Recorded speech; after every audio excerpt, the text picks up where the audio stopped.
Michael Gomez, and I'm a real estate broker and an investor here in Nashville, Tennessee. And I'm Seth Mosley, Grammy Award-winning songwriter and real estate investor. We host a monthly meetup in Middle Tennessee for anyone who wants to build passive income, not only for retirement, but for today.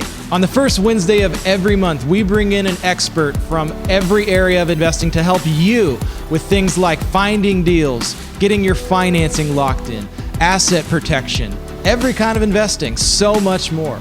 Our videos are all about delivering that content to you. Go to musicandmoneyig.com for more info on our free monthly events. Hit subscribe on the page so you don't miss any awesome content, and hit that like button if you like it. Don't let all the flair of my jacket distract you. Here's the content.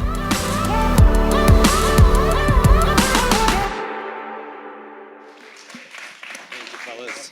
We got this. Check, check. All right. Hi, everyone. Can you hear me okay? Is that good levels? All right. All right. Let me turn my little clicker on here.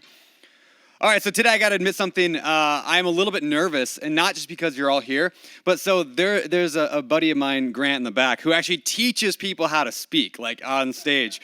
And so it's kind of like, I don't know, having your gym teacher watching you teach kids how to run or something. So I'm gonna stumble a few times today, but and Grant's gonna be back there giving me hand signals. All right, thank you. Thanks, Dad. All right, so today I'm going to talk about 4 habits, and I'll get to that in a minute. But first, because, when you're speaking, you're supposed to start with a joke. That's what they say. So, did you hear about the lady who fell into the well? She couldn't see that well. But, right? That was good, right? All right, thank you all. Have a good day. All right, anyway. All right, so the second thing you're supposed to do when you speak in front of people, you're supposed to get people moving a little bit and talking and, excited, bring up the energy. So I want to ask everyone to do me a favor and stand up. I know, it's hard. All right, sit down. That's it. All right, do me a favor while you can sit down. Raise your hand if this has ever been you. You ever had an idea for something, you were excited about something, you wanted to do something that was cool, right? Maybe it was a diet that you wanted to go on. Maybe it was a real estate deal you wanted to get into real estate, or maybe you wanted to, start a business, and you really were excited about it, and then it just kind of fizzled out over time. It happened to anybody else here? All right, a few of you, right. This happens to me all the time. In fact, 3 weeks ago, I started the Whole30 diet. Anybody ever done Whole30? It sucks. It's basically you can't eat anything but meat and vegetables. And it lasted 4 days. 5 days later, I'm shoving Krispy Kremes in my mouth because I'm really good at getting excited about doing things and then not really, it doesn't die necessarily. It's not a big explosion. It just fades out, it fizzles out. And it happens to us all the time. So I've been obsessed with this idea of why does that happen?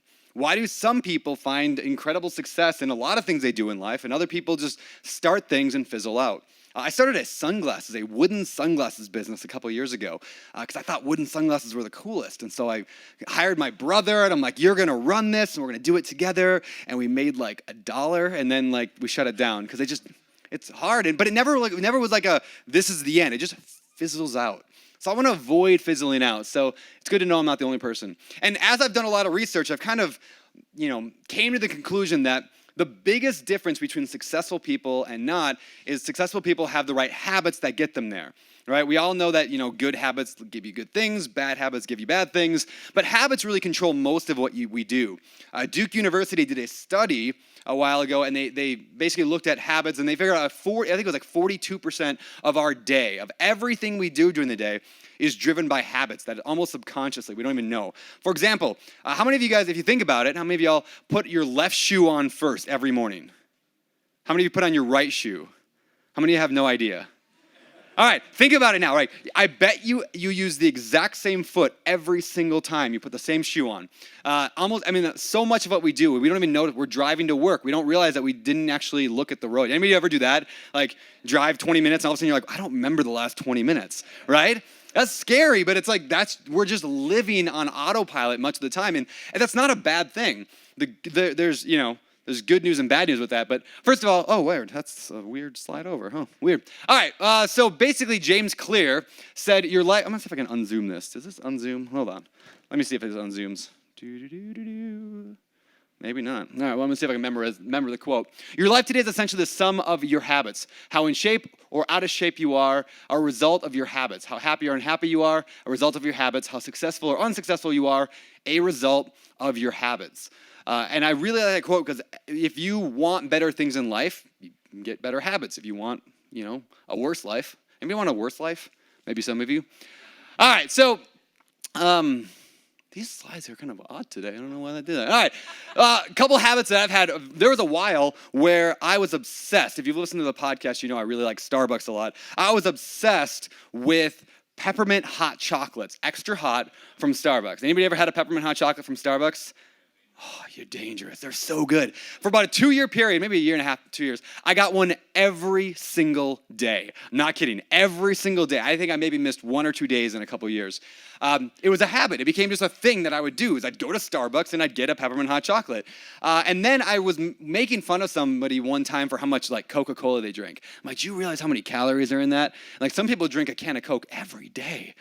And then I realized that a short, Starbucks has a short size. It's not on the menu. A short has double the sugar as a can of Coke every single day. So I had a habit of this, and as a result, I ended up gaining 25 pounds in that year, right? Because the habits that we have drive a lot of things in our life, right?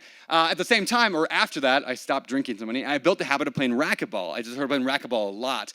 I ended up losing 25 pounds, right? So our habits can give good or bad things in our life. So the bad news is our habits control everything we do generally. We are at the mercy of our habits in a lot of ways. But the great news is that we also can control the habits that we have. I mean, if you just run your life on autopilot, the habits that naturally come up are going to naturally control your life. But if we define and say we want to build certain habits, we can do that. And then those habits lead to a different type of life, which is why I focus so much lately on this idea of building good habits. And today we're going to specifically talk about habits that real estate investors have. There's 4 specifically I'm going to call out here. There's probably a lot more, but there's 4 that I just think are so vital for if you want to get into real estate or if you're already in real estate. If you build these 4 habits, you're going to achieve a lot higher levels of success than if you don't. So rather than being accidental about it. All right, so the first thing I want to talk about, the first habit, is this idea of saying no so you can say yes. And I want to tell you a quick story about this. So this picture is actually, this is my father-in-law, my mother-in-law, and my nephew Carson. We stayed out at the beach a month ago. I went and flew out to Washington, flew home, closed on my house that we sold there, and stayed out at the beach at this nice little house. And we played Jenga. Anybody ever played Jenga here? It's a great game, right? Anybody ever played giant Jenga?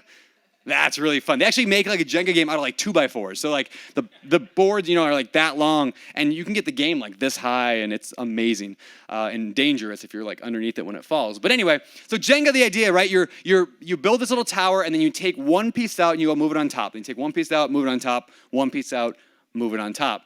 And I love Jenga, but I think it creates a really kind of a cool picture in that. Let's just say there's a goal that we're trying to reach. We're trying to reach, we'll call it financial freedom. Maybe you have another goal. But this idea that most of us want this idea of financial freedom. We want to get to this point at some point. And so in order to do so, we create Jenga towers, we'll call it, right? So we want to build a Jenga tower. And the goal is simply to get your Jenga tower to the financial freedom line. All right, so we get excited about something like, I'm going to build this business. I'm going to sell wooden sunglasses. I'm going to invest in real estate. And we start building our Jenga tower. And we build it, and then we build it a little higher, and then maybe a little higher. But then we have this other cool idea or this other plan, and so we start building another Jenga tower. I mean, why not, right? I was already investing in real estate. Why not also start a wooden sunglasses business? And then we start building another tower because we go to a seminar, we see a person speak on YouTube, whatever, and we build another Jenga tower. And then maybe we go back to the original Jenga tower and we start building that a little bit more.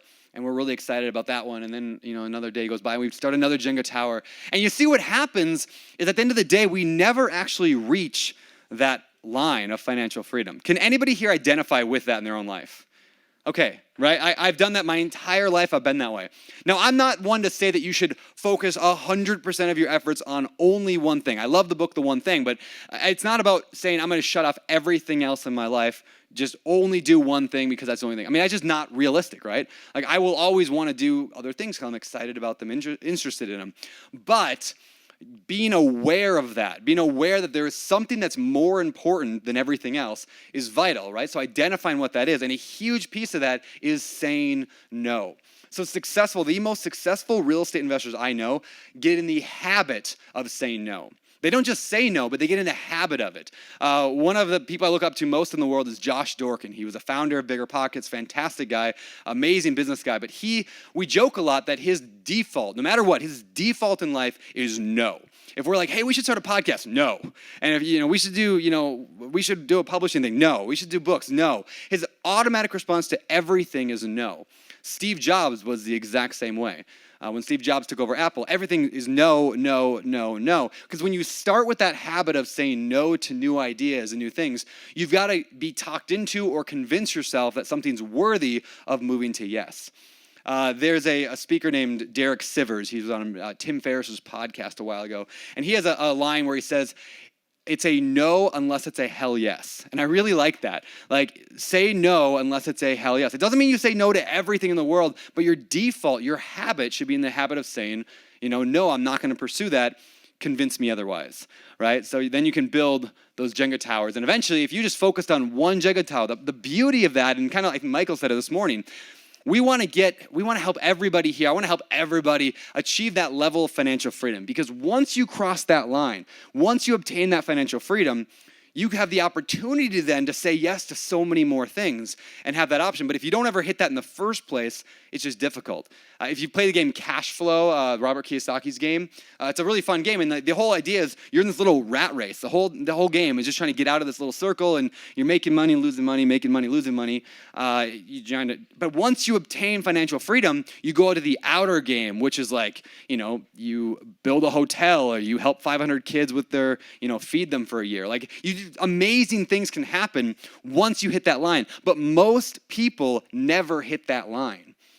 Most people never hit it. They spend their entire life building Jenga towers. And some people have 10, 20, 50 Jenga towers, and they wonder why they never achieved any success. So what I would argue is to spend a disproportionate amount of your time on one thing and say no to everything else as much as possible, right? And again, it doesn't mean you have to be perfect, but you need to identify what is that most important thing. And I believe, as I think many of you do, that real estate, and specifically I love rental properties, but you can find successful people in every niche of real estate. But I believe like rental properties are such a good way to achieve that financial freedom.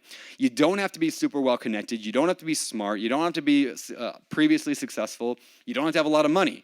And there's millions of people who have done it.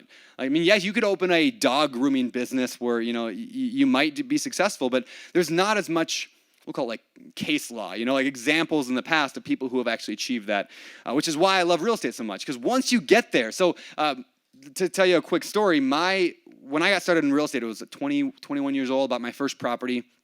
It was a single family house. I lived in it for a little while. Then I sold it and I made like 25 grand. And I thought, that was fantastic. That was really good money. I'm going to do this for a living. And so then I bought a duplex, bought a triplex, bought some other things, bought a 24 unit.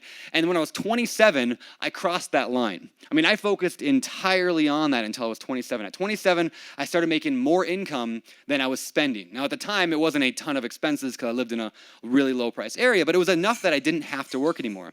And suddenly I had options. I was outside that rat race, that circle, and I could explore other things. And so that's when I started. I mean, I didn't stop buying real estate, but at least I'd already hit that point. So now I could risk a little bit. I could start writing blog posts or maybe write a book someday. I wanted to write a book and do some speaking and doing fun, start a wooden sunglasses business. I did the sunglass thing because it fascinated me and I thought getting into e-commerce would be cool.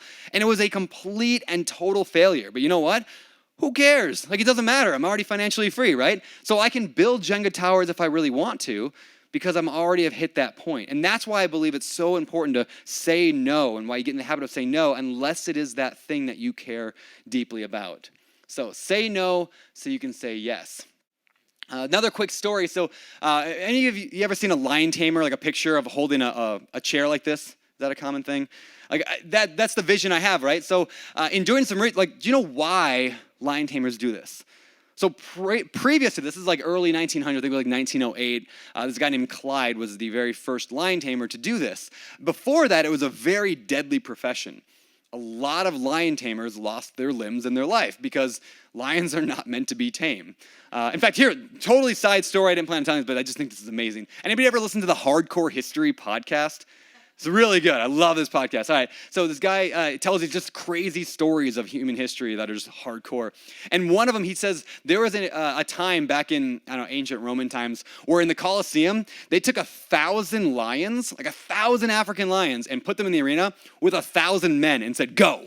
Like, that's like a legit thing, which I think is just crazy. And then everyone just watched to see who would win. It's like WWE, but yeah. Anyway, so... yeah, but a little more bloody. So the lion taming thing, let me get back on track. Okay, sorry, Grant.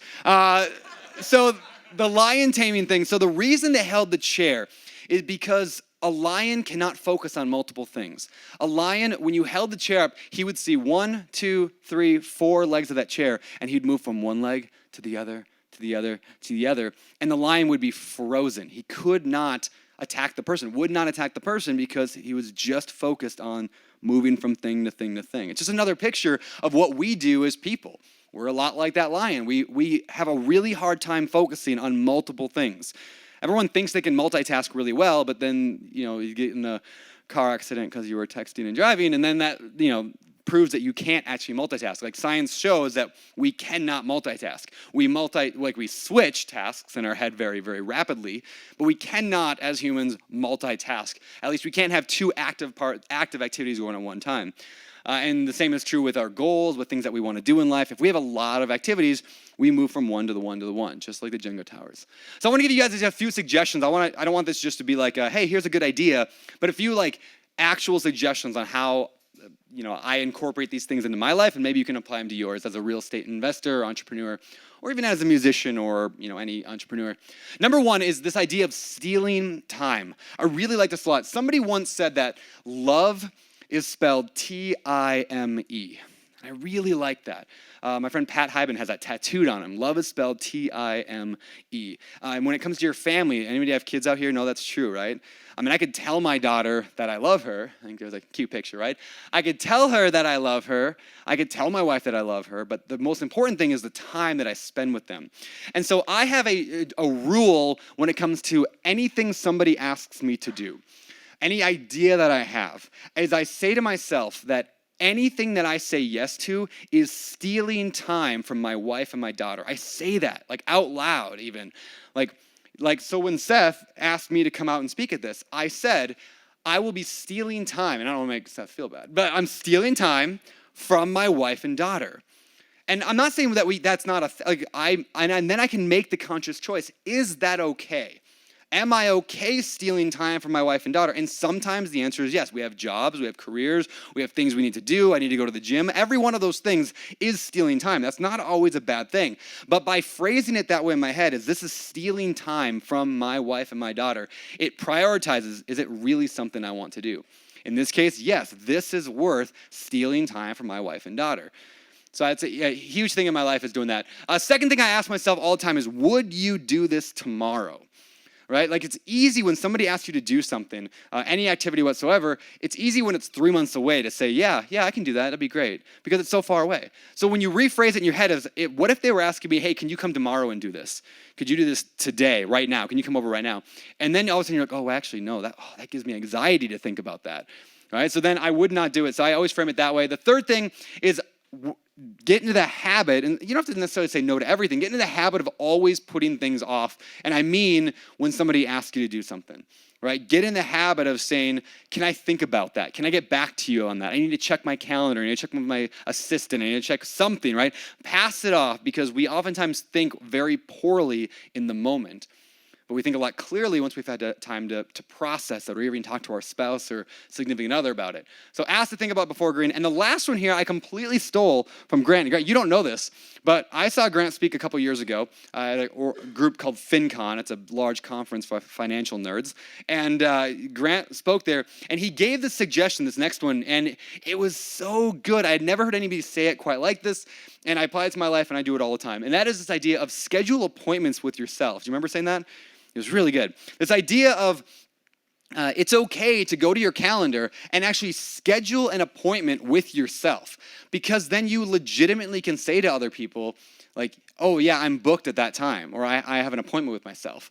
It's a very good, easy way to get around things. Because, I mean, why don't we schedule things with our family, with ourselves? I mean, it's not weird to schedule time, family time. I put that on my calendar now, because if it's important, why don't we schedule it?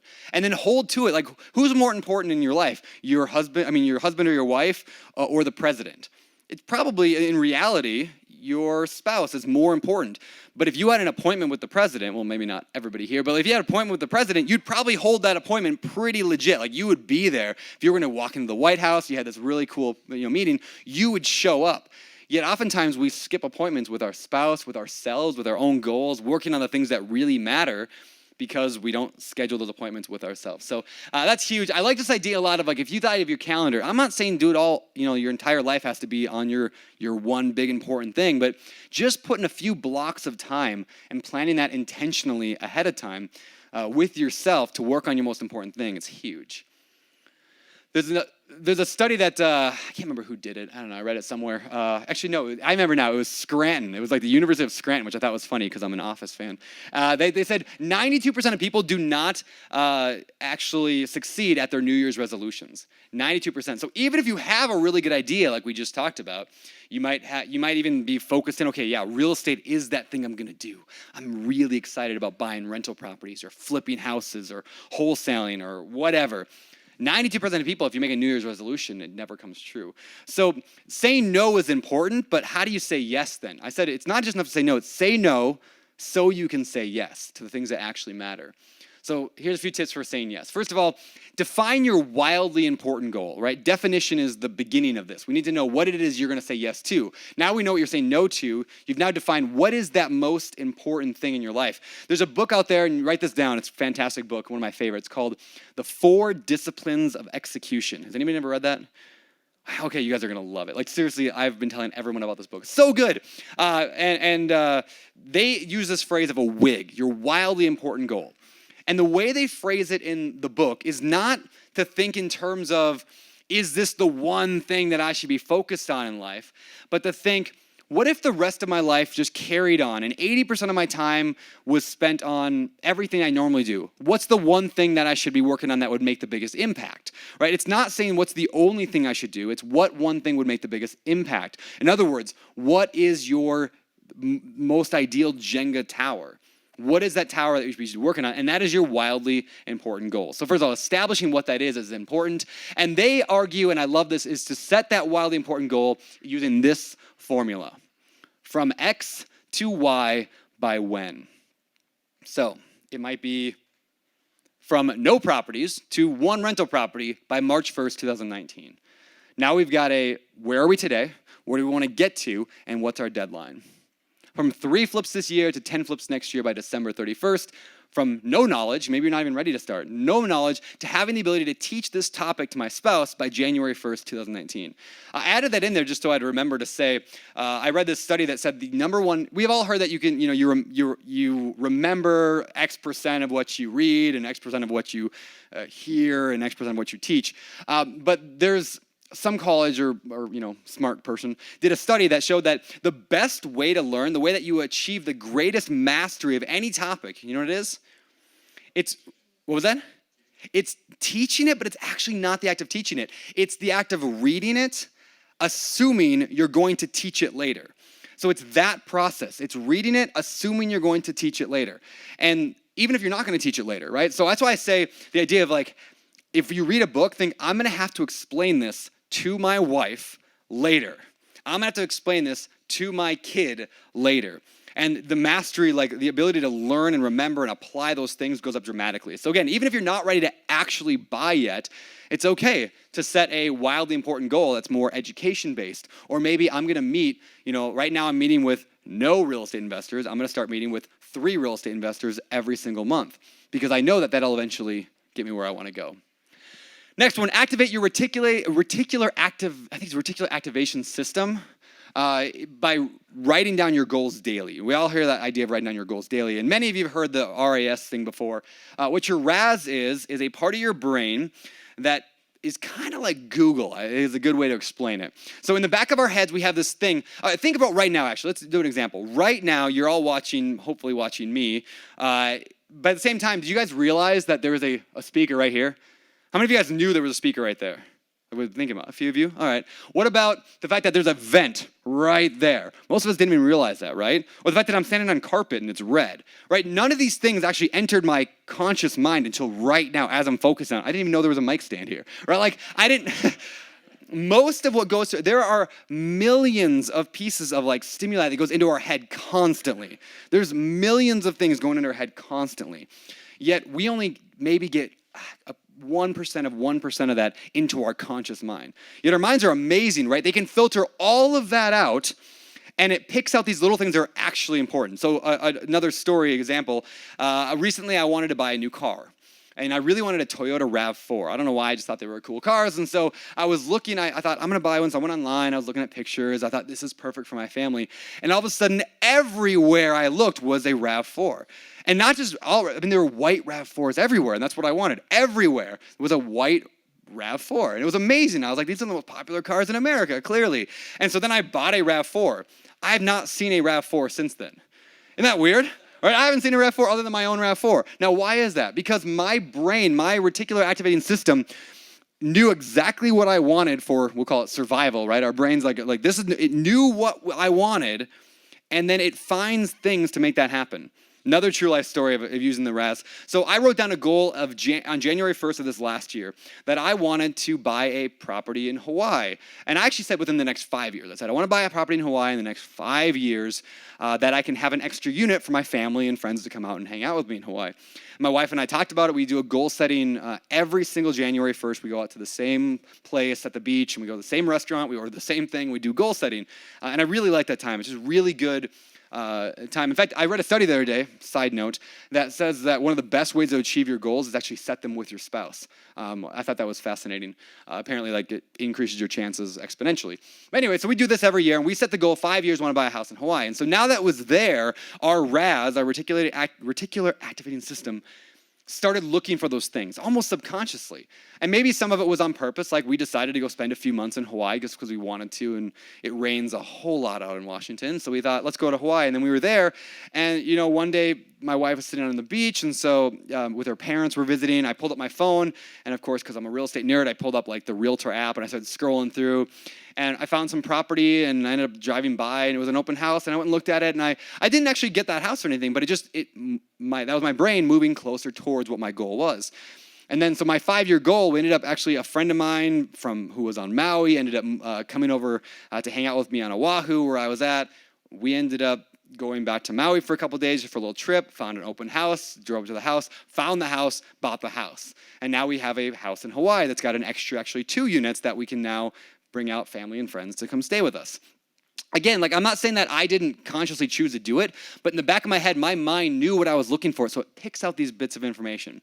And the good thing about that is that we can do, largely it's subconscious, right? When we're hungry, you start noticing food everywhere, right? Every Taco Bell sign, every, the Sonic, you're just like, oh, that looks good, right? Your brain pulls out these things automatically, but we can also define what we want to achieve in life by just constantly put it into our head. Jack Welch, who's a very famous CEO, he ran GE for decades.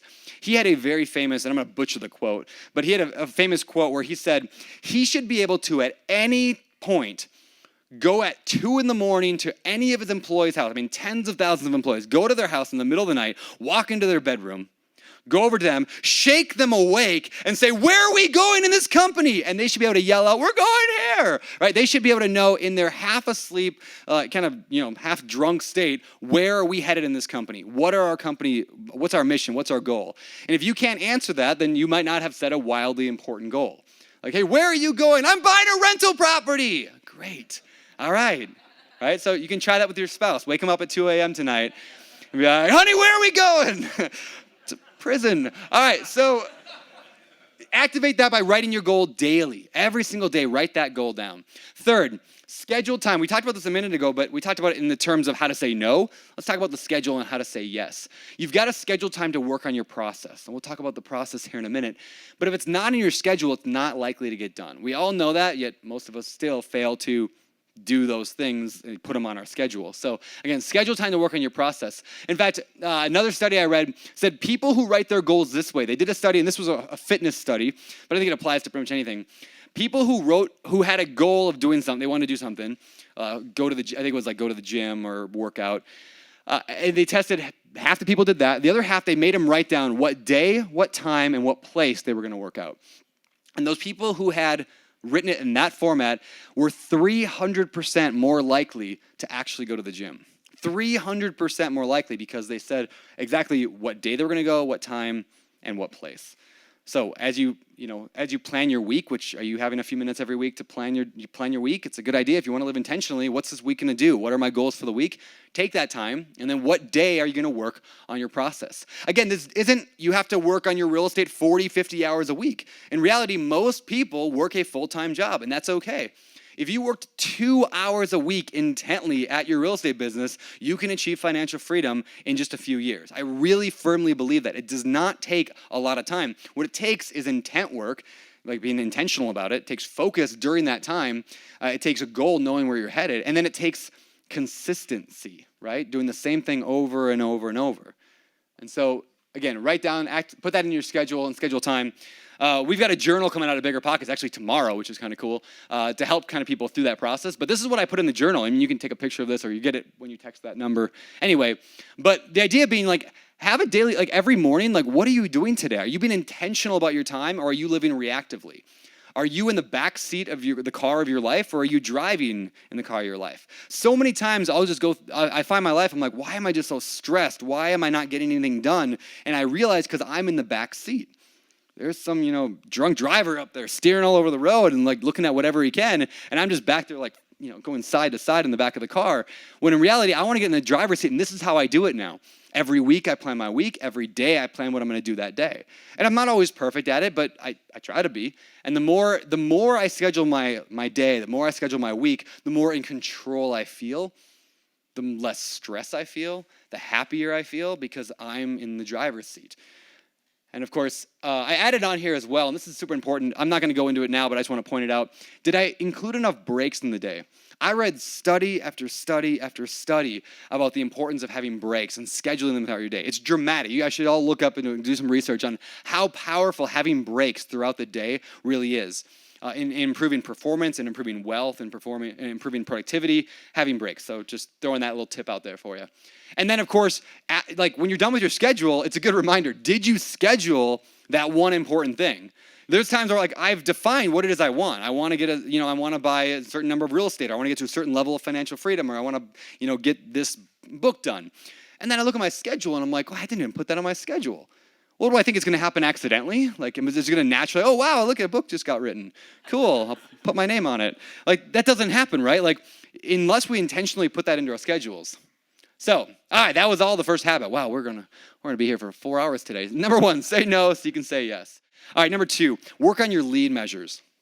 This is the second tip that the most successful real estate investors, this is huge. This is something, if you've been on a webinar, I teach webinars almost every week at Bigger Pockets. I talk about this a lot, is this idea of not focusing so much on the goal as you do focus on the process. And we probably all heard this before, but I love this way of working on lead measures. Now, lead measures it's a fancy term that they use in, high level, maybe CEOs use it.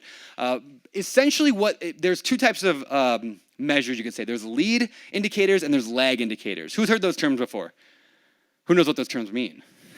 Okay, a few people. All right, good. So lead measures are things that lead to the result. Lag measures, L-A-G, not leg, but I'm from Minnesota originally, so we say things weird. So lag measures lag behind, right? So a lag measure, I've heard it described as an oh crap measure, right? So it means, oh crap, we didn't hit our goal. Or, oh great, we hit it, right? There's nothing you can do about it. The best example I can give is the idea of losing weight, right? Getting on the scale, for me, it's usually an oh crap measure, right? I really want to get here, so I get on the scale, I'm like, oh crap. Yeah, I didn't get it, right? There's nothing you can do about it once you're on the scale. It's too late, right? My income right now, my passive income is a lag measure. It It lags behind. There is nothing today that I can do to change my lag measure necessarily, right? It's there. It's an indicator of what happened. But my lead measure is something that I can control. My lead measure is something that I can determine and say, this is what I'm going to do to improve the lag measure. Perfect example, go back to the fitness thing, is diet and exercise, right? A lead measure is I'm going to eat 2,000 calories a day. That's a lead measure. That's something I can start doing, and that if I do that consistently, it should lead to an improvement in the lag measure. So most new real estate investors, most amateur real estate investors, we'll call it, they focus on the lag measure. Like, what do they want? They want to get that, that goal we said earlier. They have that goal. They want to buy 12 rental houses. They want $10,000 a month in passive income. That's great to have. You need to have a goal, and there's a lag measure. But the top real estate investors that I know, they focus on the lead measure. That's what they spend most of their time doing. Now, what does that look like? In real estate, it could be analyzing one real estate deal a day. It's a very simple lead measure, right? If every day you analyzed one deal, it might take you 5 or 10 minutes to run the numbers on a deal. Every day you did that. Now, obviously, there's more things involved. You eventually got to make an offer and you got to get leads somehow. But if that was just your goal, like, hey, I'm going to every day analyze one deal. Over time, that should result, at least that's the beginning of the process, it should result in you achieving your goals. Again, if your goal is to buy real estate. Maybe your goal is to, maybe you're going to make 3 offers a month. That's something that you can control. Now, again, I'm not saying that's the only thing you have to think about, right? Because we need to figure out, well, how do we make 3 offers a month? Okay, well, what's that look like? What's the process for doing that? But at least now you have a lead measure you can track. If you consistently made 3 offers every month, do you think you'd probably buy a few real estate deals this year? Probably. There are so many real estate investors I've talked to that want to be real estate investors that say things like, yeah, I just can't find any deals. I'm really trying to get into real estate. I just can't find anything, right? And I'm like, all right, well, how many offers did you make this week? Crickets, right? Well, I don't have any deals to offer on. Okay, well, how many deals did you analyze to find out how much you can pay for that deal?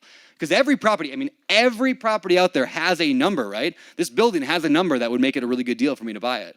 Like, every property out there has a number somewhere. So your job as an investor isn't to focus on the lag measure of I'm going to, buy this property. It's I'm going to work on the lead measures of working some process, right? I'm going to make a certain number of offers. And in order to do that, I got to analyze a certain number of deals. To do that, I've got to get a certain number of leads coming in, right? Maybe you're early. Maybe you're not quite ready to actually start buying real estate yet. So maybe your goal is to listen to 3 hours of real estate podcasts per week, right? If you need to learn and you're not even sure what direction to go to, maybe you want to listen to a couple podcasts. The book that we launched a couple months ago, How to Invest in Real Estate, I tell this story in there of 3 blind hikers walking through the jungle. Now, they're blind, so they can't see anything, and they're walking through the jungle, and all of a sudden, all 3 of them, they run into something. They can't go any further in their path. And they don't know what it is. They're trying to identify what it is. And the first one says, well, it kind of feels like a long rope, like a big, long rope. It's really heavy. And the second guy says, well, you're crazy. This is clearly a wall. I mean, this is just a solid wall. It's just not moving. And the third one says, you're both nuts. This thing is clearly a tree trunk. It's fallen over on its side, but I could wrap my arms right around it. And then they argue back and forth. No, it's this. No, it's this. No, it's this. At the end of the day, the elephant gets up and goes wandering off into the jungle, right? Because we all have perspective on what we're looking at. And I bring that story up because when real estate, right, I can tell you all day long that the best way to invest in real estate is buying small multifamily properties in Grays Harbor, Washington. Like, I can tell you that that's the best way because that worked for me, right? But that's my elephant leg. Somebody else might say, no, the best way to do it is short-term vacation rentals. And they're just amazing, and they're just crushing it. And I'm like, are you kidding? I did a short-term vacation rental. It was horrible. Like, I had the worst experience with that. The time I got out of it, the one time I got out of it, like I had one property, did the Airbnb thing. It was fine. But constantly people had problems. This is just a side story and make fun of vacation rentals. People had problems getting like little things, right? I can't get the TV working, can't get the internet working. And then the thing that finally made me throw in the towel was I got a call. I was leaving on a trip. It was like 2 hours away. I had to leave in 2 hours. I'm like, stressfully packing all our bags. And I get a call from the Airbnb person going to stay there. And they said, we can't get the front door open. I'm like, oh man, it's a combo. I told them the combination again. They're like, yeah, it's not working. I'm like, well, I'm running really late. I'm gonna send my assistant over. I had an assistant at the time. So she goes over there and she calls me. She's like, yeah, Brandon, it's just not opening. I'm like, okay, try it again. Code, not working. I'm like, okay, fine. So I get in the car on the way, like it's opposite direction of the airport. I get in the car, speed there, go over to the door. I press the button. It's like, whatever, 2752. And then the large unlock button in the middle of the dial pad. And it goes, and opens right up. And the lady said, oh, I didn't know you were supposed to press the unlock button. That day, I quit doing Airbnb. Like, that was I sent an email and said, I'm done. That's it, right? Now, like, Michael over here has Airbnb, and he's crushing it, right? Now, why is that? Like, because there are so many ways to invest in real estate. There's so many ways. It's just that for me, in my area, for my part in life, it didn't work for me. I would actually love to get back into it again because I'm super jealous of the numbers that you guys are getting, right? It's amazing. But like mine, I was barely making more than I was making as a rental and doing 10 times more work. So everybody's got different perspectives. So that's why I bring that up is maybe you're at the stage where you don't know where you're headed yet. So you shouldn't be setting necessarily a goal of I'm going to start, flipping 5 houses. Like maybe that's not right for you. Maybe what you need to do is start listening to stories of other people, what they're doing, so you can find out what part of the elephant you want to start working with, right? You can find out what part of real estate works for you. So maybe your lead measure is in education. I'm going to read 1 book a month. I'm going to read 3 books a month. I'm going to listen to podcasts. I'm going to meet with other real estate investors, right? Those are all lead measures. I love this quote, and it's kind of getting messed up with the words below it, but basically, progress happens through process. Say that. Progress happens through process, right? One more time because I was lame. Progress happens through process. You know what I mean, right? So if you want something to achieve in life, you want to go somewhere, it happens through a process that gets you there. One of my, I guess you could call him friends, like a guy I really look up to, Hal Elrod, wrote a book called The Miracle Morning. And he has a quote in there that says, every result you desire is preceded by a process needed to get the result. Right? So in other words, if you wanna, lose weight, if you wanna build a real estate business, if you want to become a musician, there is a process that's gonna get you there. And oftentimes we fall in love with the end result, the outcome. Right? I wanted to be a rock star. Like that's what I wanted. In high school, I listened to anybody Blink-182 fans out there? Anybody? Yellow Card? You know, song Only One by Yellow Card is the best song in human history, just so y'all know. If you're a musician, Only One, Yellow Card. That's what I wanted to do. I really wanted to be a musician and people throwing their underwear on stage. That just sounded amazing, right? But at the end of the day, I never made phone calls to, cold call venues to go play there. I never jammed in my garage with my friends. I never practiced guitar, ever. I just never did, right? So did I really want to become a rock star, or did I want the outcome of being a rock star? Because in order to be successful at anything, you have to really fall in love with the pain or fall in love with the process of getting there. Now, when it comes to real estate, I really actually enjoy the pain of putting together a deal. And I use pain as not necessarily ouch, but it's hard work sometimes. Right? It's hard work, but I love the pain involved with analyzing a real estate deal. I really enjoy that. I enjoy the pain of dealing with tenants. I enjoy the pain of hunting deals and all that. I do not enjoy the pain of cold calling. Can't stand it, right? So I choose not to work that part of the elephant. I find a part of my business that I actually like to work, and I work that process. The same thing is true again for every area of your life. If you want to achieve success, find the process that's going to get you there. Now, in real estate, I talked about this a minute ago. I call it the LAPS funnel, L-A-P-S. It basically says you got to get leads, you've got to analyze them, you got to pursue them, and at some point, some of those work out. I'll tell you another story. I bought a fourplex. Many of you have heard this before, but I just like this. So I bought a fourplex for my daughter, Rosie, the week that she was born. This is a super cool strategy that anybody can do in their life for real estate, is if you have a young child, let's say call them under the age of 5 or 6, and you can do this with every kid that you have, and you can do it at any age, but we'll say under 5, right?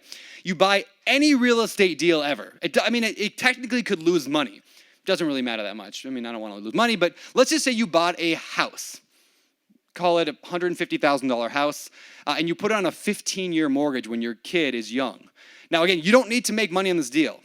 You don't need to make cash flow. You just simply pay it off over a 15-year period. Now, if you have a kid under 5 and you put on a 15-year mortgage, for those people who are good at math, you'll see that that's 20 years old that kid will be, 18 to 20, maybe 15 to 20, depending on how old they are. That property will likely go up in value. It doesn't even have to, right? But it will probably go up from 150, let's call it 250 by the time we're 20 years from now.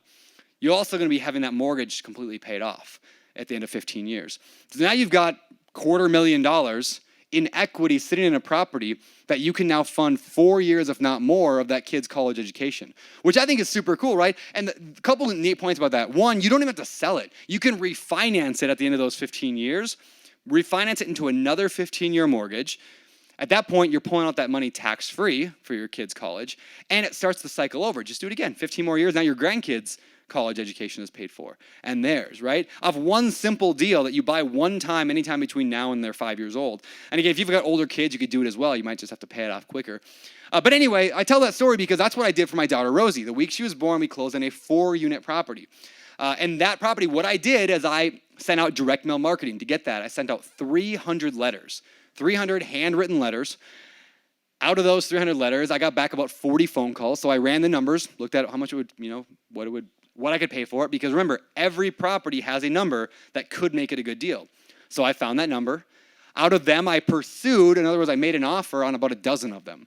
And that doesn't mean it was like an official, have a real estate agent draft it up. It was just like, hey, I looked at the property, drove by, and thanks for calling me about it. I'm looking in probably like the $30,000 to $40,000 range. Does that sound reasonable to you? Like, that's as simple as that, right? And that was my offer. And I made about a dozen of them, and all 12 failed. All 12 said no.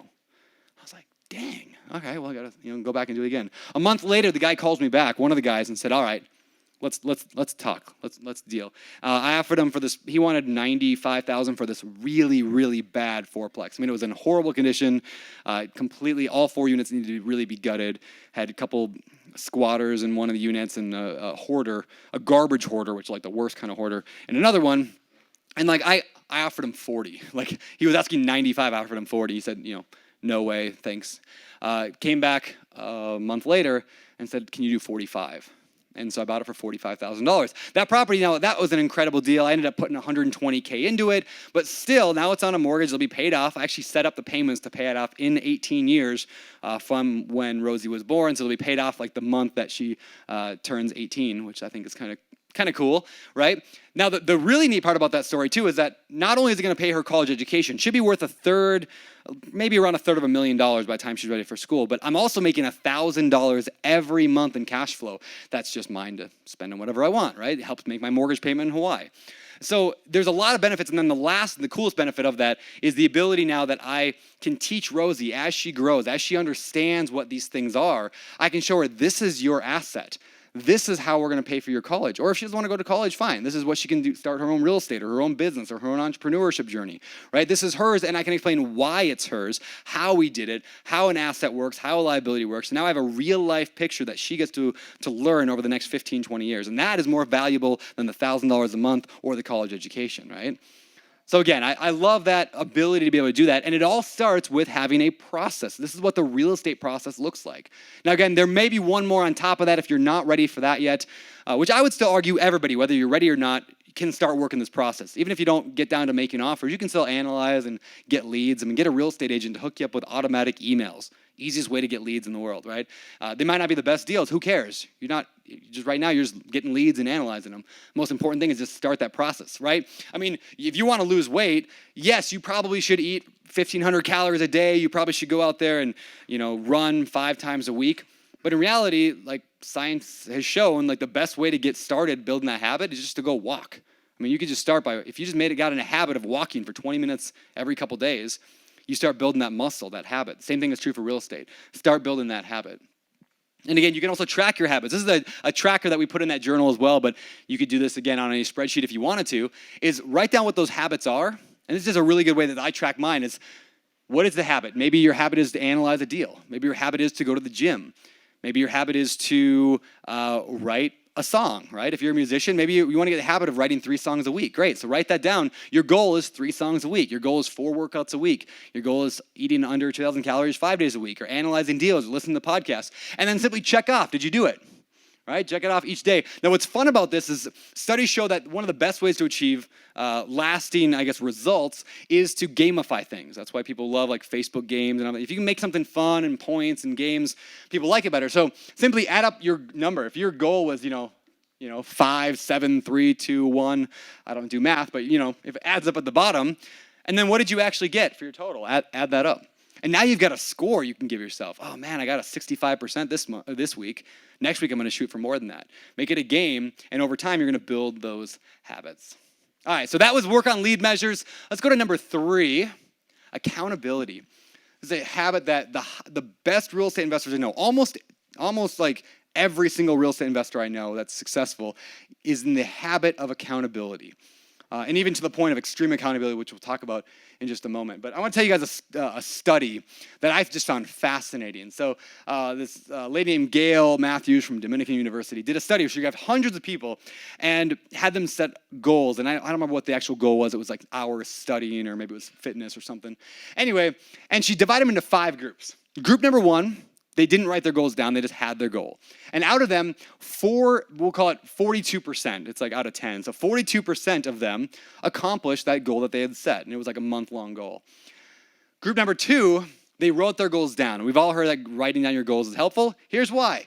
Group number 2 had written their goals down and achieved a 60% completion rate, which is fantastic.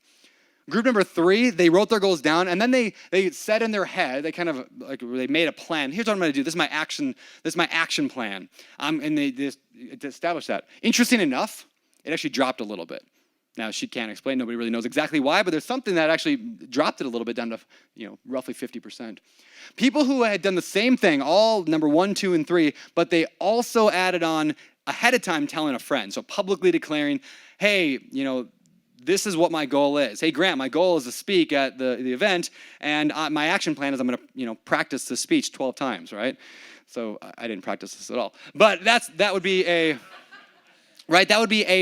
friend. I'm going to tell somebody ahead of time what I'm going to do. That increased it up to 64%.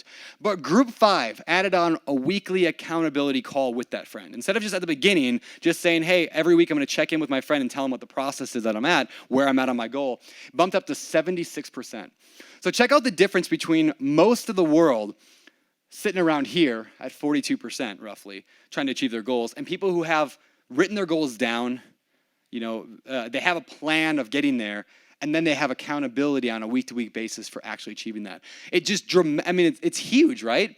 And in this, we're not talking about small little things. We're talking about the entire direction of our life. We're talking about more time with our family, more time traveling the world, more time, on this earth if it's a fitness goal, right? We're talking about big life-changing things here. And so if you could increase the chance of you achieving an incredible life by almost double, isn't it worth doing? And this is why the accountability thing is so important. By obviously writing goals is important, having a plan is important, but having that weekly accountability is huge. And so I put together, I've been in a lot of accountability groups, like mastermind groups over the years, and some have been just fantastic. I've been in one for 4 years now. It's still going strong.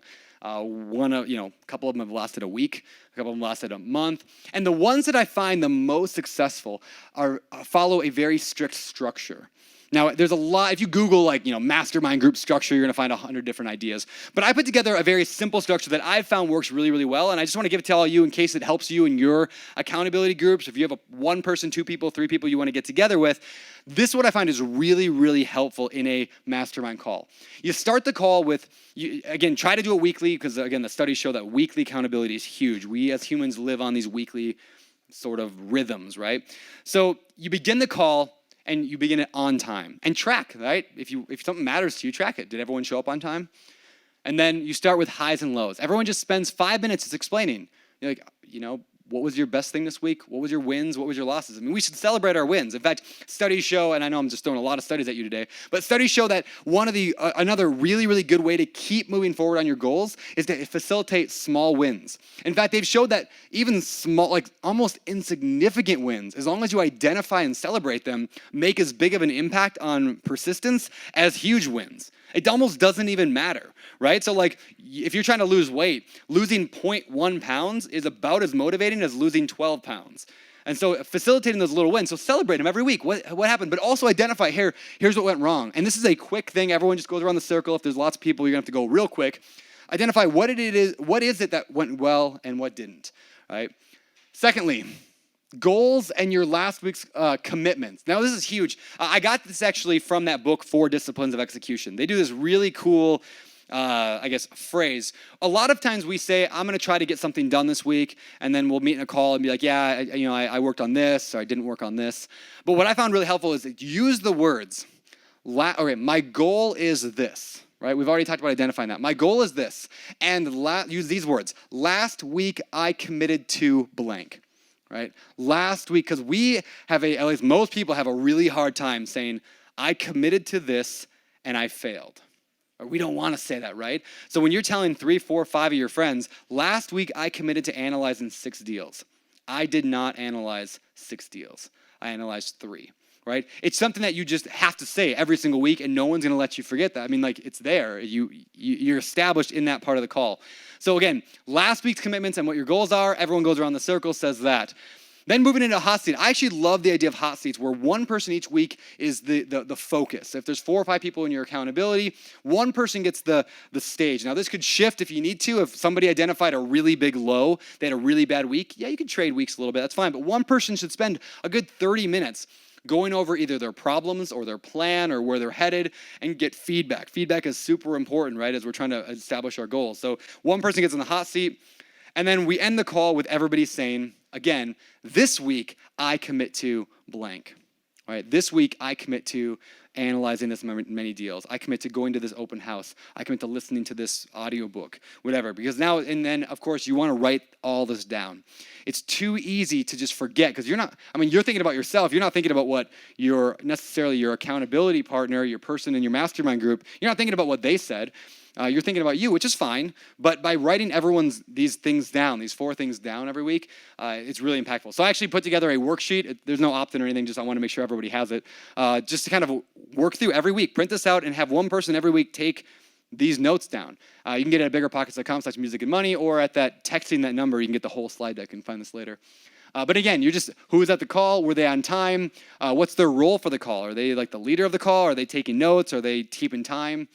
And then just moving through what are their goals, what are their highs, what are their lows, who's in the hot seat, take some notes there. Again, it sounds silly, right? But having just structure is one of the best ways to continue moving forward with things. It's when we just let things kind of go, it means we're jumping in the back seat. This says I'm driving my life. I'm being intentional about where I'm headed.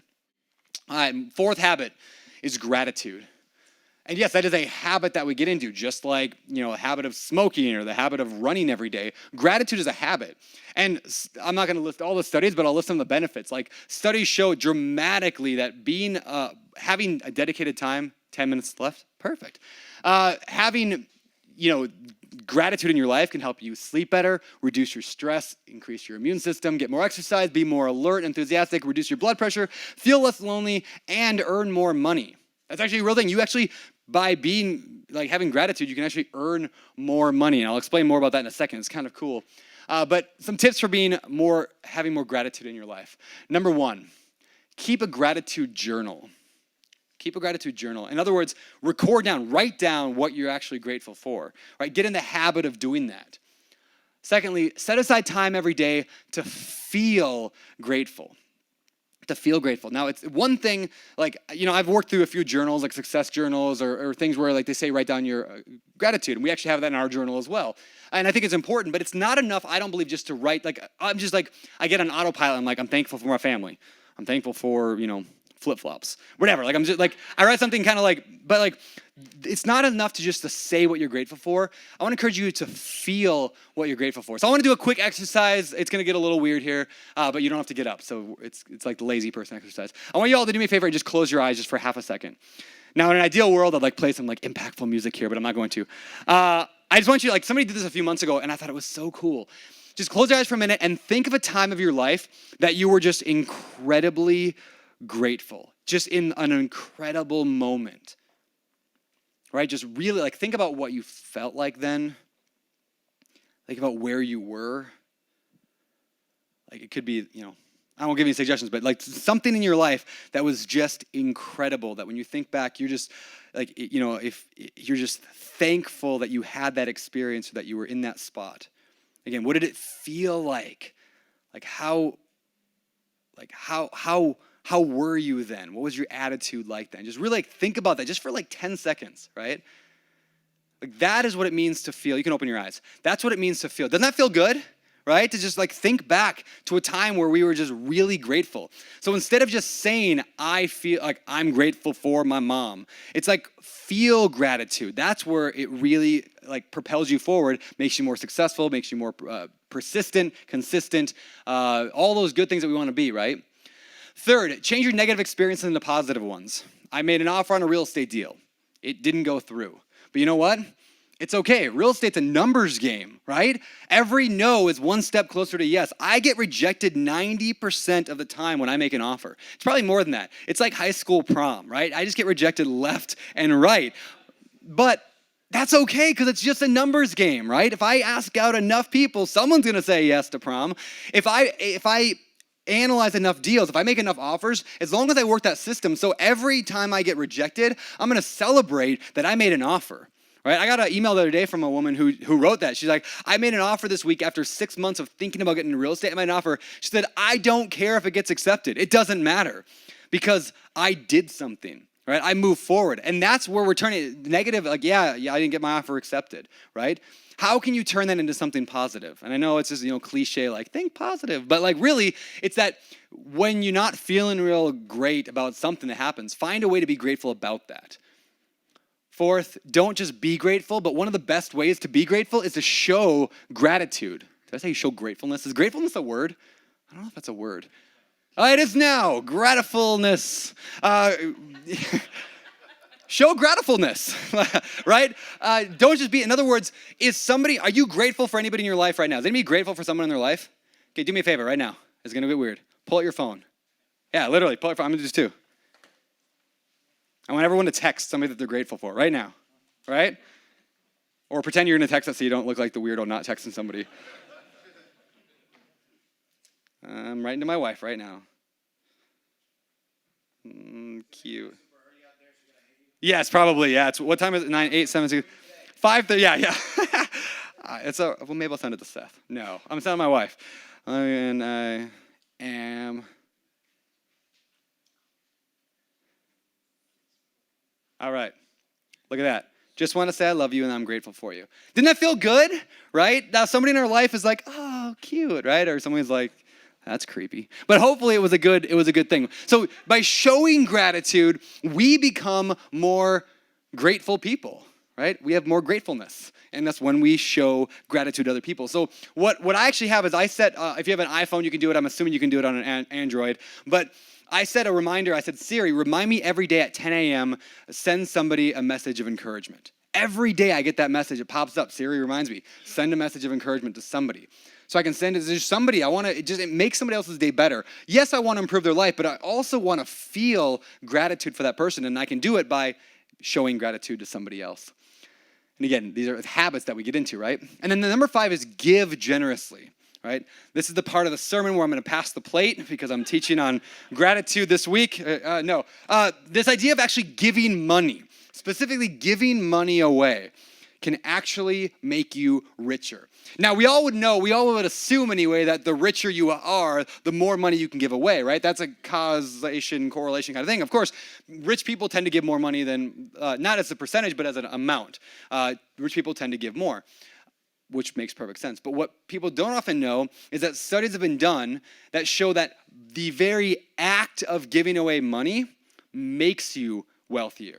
Like the data scientists, people, like, I don't know, they do all their fancy things, but it's not just they have more money so they give more. The act of giving away money makes you more money. It's a weird thing, but it's in the Bible, so it's probably true there too, right? But like, there's this quote, it's like, Arthur C. Brooks is the one who did the study. He's like, he writes on New York Times and he wrote a book on this. More giving doesn't just correlate with higher income, it causes higher income. And not just a little. Imagine two families that are identical in size, age, race, education, religion, and politics. The only difference is that the first family gives $100 more than the second. Based on my studies, the first family will, on average, earn, it's like $375. It's not on there. So basically, they'll earn an extra $375 because they gave away an extra 100, right? So because of their generosity. So it's not, again, that they have more money. Everything else is all the same. But in a study, if they gave $100, they earn back an extra $375. Scientifically do. And we don't know exactly why. There's a lot of, debate on why this is in the scientific community, but the idea is generally revolves around that when we give away money, it changes our mindset about what money is. Right? Money is not something that's a finite resource in our life. Money is a tool that we can create more of. You can have more or less. It is a tool in our life. It doesn't control us. We control it. We're telling it where to go. In other words, we are in the driver's seat when it comes to money. And when you realize that money is simply a tool, now we can harness that tool and we can make more. It's an attitude. It's an attitude of gratitude. Look at that phrase, right? All right, so 4 habits. Say no so you can say yes. Say no so you can say yes. Work on your lead measures. Get some accountability and have gratitudefulness, right? Follow those habits. Build those into your life. And as a real estate investor, you'll become significantly more successful. So that's pretty much it. We have a journal. If you want to pick it up, it comes out tomorrow. Achieve your real estate goals faster through intention. So that's everything we talked about today is kind of somewhat baked into that journal to make all this stuff happen. So that's all I got. Yeah, it's awesome. Everybody give it up for Brandon Turner. Amazing. So good. Hey, we've got a little bit of time left for Q&A, but before we jump into Q&A, I just want everybody to pull out your phones because I want to make sure that you are notified about when we do our next group, and I also want to make sure that you get a copy of these slides, and we'll make sure that they actually show up with the correct fonts and everything. So everybody pull out your phone. Michael, maybe you do this right now just to show people that we're not just spamming. You can do it. We're not spamming, but you just take out your phone, text "Get Rich" to 38470. There it is. Get Rich to 38470, and we will send you a free copy of Brandon Turner's slides today as a thank you for coming. Thank you for being a part of this group. So we've got a few minutes for some questions at the end. So I'm just going to pass the mic around if anybody's got any questions for Brandon. Yeah. Hey, so I just had a quick question, and I wrote it down as you were talking. Hopefully it makes great sense. At what point / decision did you make that allowed you to get your time back / financial freedom? And I don't mean just like a management company to manage all the properties, things like that, but like what would you say was like, oh, wow, I'm there. But what crossed the line, right? Not how many properties, not what, management company, but you know what I'm saying?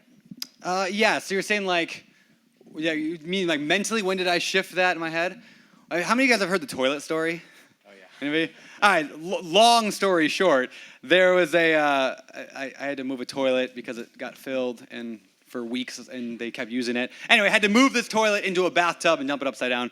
That was the worst experience of my life ever. I mean, it was so bad, right? So I had to lift, right? And then dump it. Anyway, it was horrible. That was the day I shifted in my mind from being a cadet to being a general, and that's probably, again, the wrong terminology, but whatever. Military people can make fun of me. So, that was the mindset shift from that. But financial freedom, I mean, the idea, I guess I'm going to go back a little bit earlier in my career. Very first property I ever bought. The thing that flipped the switch on what's possible, and again, I don't know if this will perfectly answer it, but this made a big impact on me, is I simply had the idea, and I read this in a book, if I was getting $100 in profit from every unit that I own, just $100, that's all I was getting, right? And that's today, that's my bare minimum, and that's after all expenses. I mean, after the mortgage and tax and insurance and property managers and expenses. If I make $100 a unit, so a duplex would give me $200 a month, a fourplex, $400. That real estate is, rental properties anyway, was all about collecting units. I was just collecting them like people collect Beanie Babies, right? I just would collect units. So I just started buying, and I just if I got 30 units, I'd have $30,000, or $3,000 a month. Okay, that's easy to comprehend. So that was a huge, when I realized that, that was important.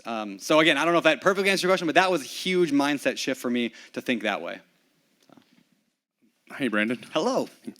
Going back to your habit 3, the accountability. Sure. Any recommendations on how to start a mastermind group? Or All right. When you what's the analogy? You're playing softball and someone gives you this perfect pitch, and you're just all right. Guess what Bigger Pockets is launching tomorrow? So, as part of the journal, actually, anybody who gets the journal is actually automatically, if you want to, you have to opt in for it, but gets put into a mastermind group. So we call them intentional mastermind groups. It basically says, hey, there's a lot of people, we're selling, I think, 5,000 of these journals and then cutting it off.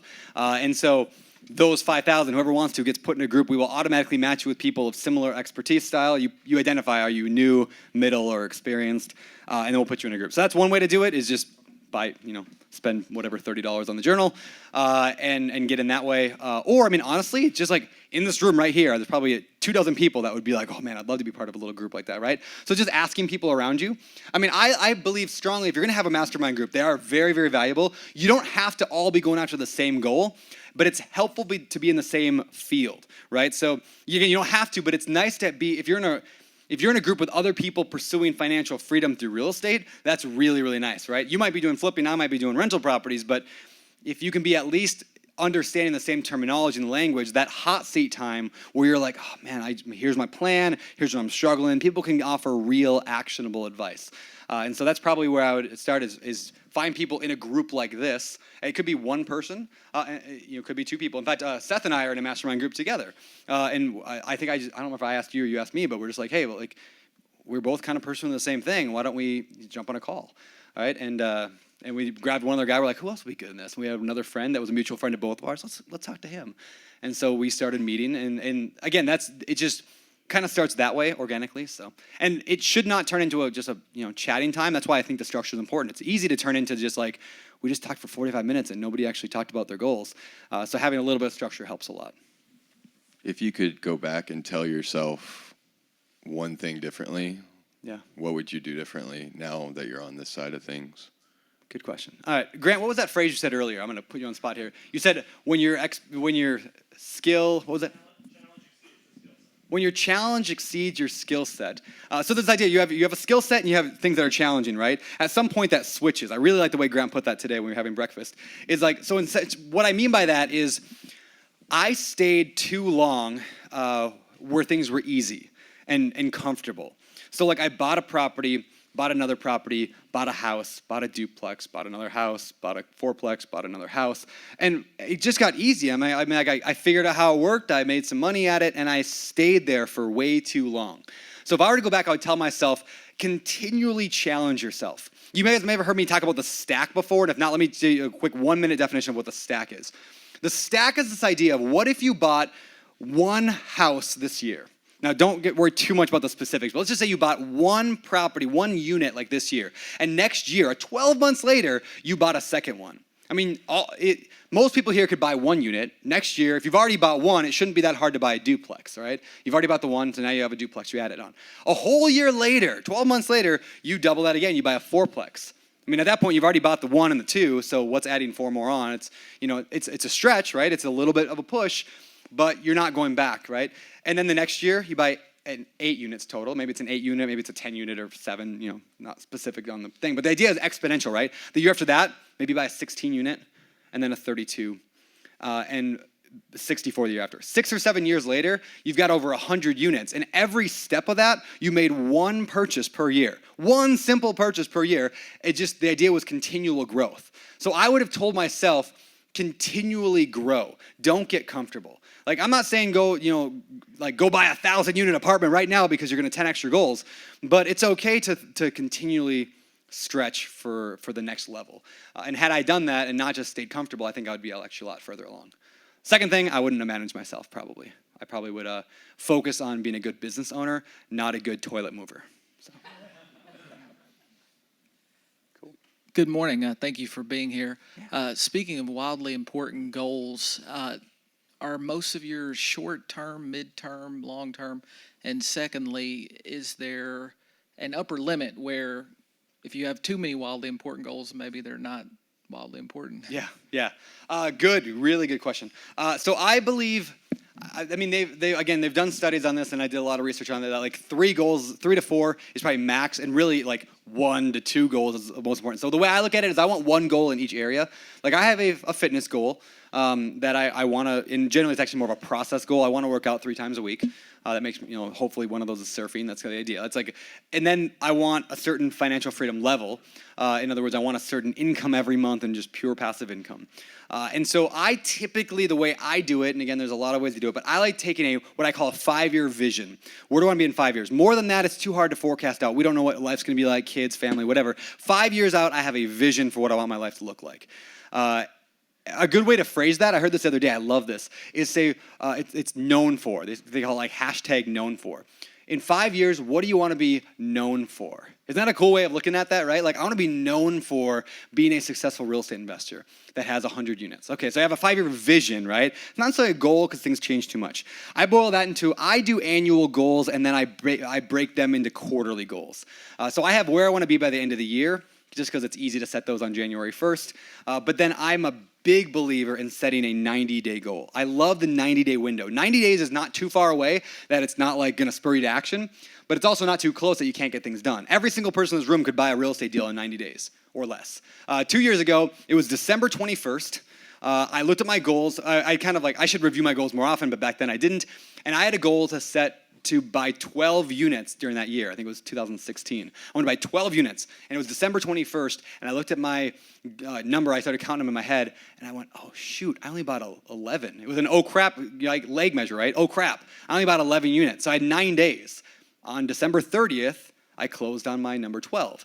So like when you set a short time frame, we tend to take massive action to accomplish it. So anyway, I like 90 days. I think it's ideal. That's why the journal is called the 90 days of intention. It's a good number.